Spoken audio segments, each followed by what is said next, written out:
કાળઝાળ ગરમીમાં શેકાતા લોકો માટે રાહતના સમાચાર। 3 દિવસ બાદ રાજ્યમાં ગાજવીજ સાથે વરસાદની આગાહી।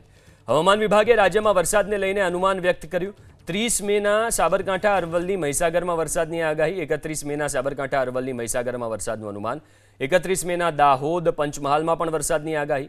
1 જૂનના બનાસકાંઠા, સાબરકાંઠા, અરવલ્લીમાં વરસાદનું અનુમાન। 1 જૂનના મહીસાગર, દાહોદ, પંચમહાલમાં વરસાદની આગાહી। 1 જૂને છોટાઉદેપુર, અમરેલી, ભાવનગરમાં ગાજવીજ સાથે વરસાદનું અનુમાન।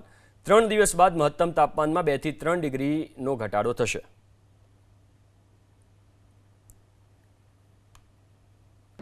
अभी जो अधिकतम तापमान का बात करें तो अगले 3 दिन तापमान में कोई बड़ा बदलाव नहीं रहेगा। उसके आगे ग्रेजुअल फॉल रहेगा 2 से 3 डिग्री सेंटीग्रेड। और जो कुछ हमारा जो सौराष्ट्र का इसकी तटीय क्षेत्र है 26 से 28 मई तक ये 3 दिन हॉट एंड ह्यूमिड कंडीशन बने रहेगी।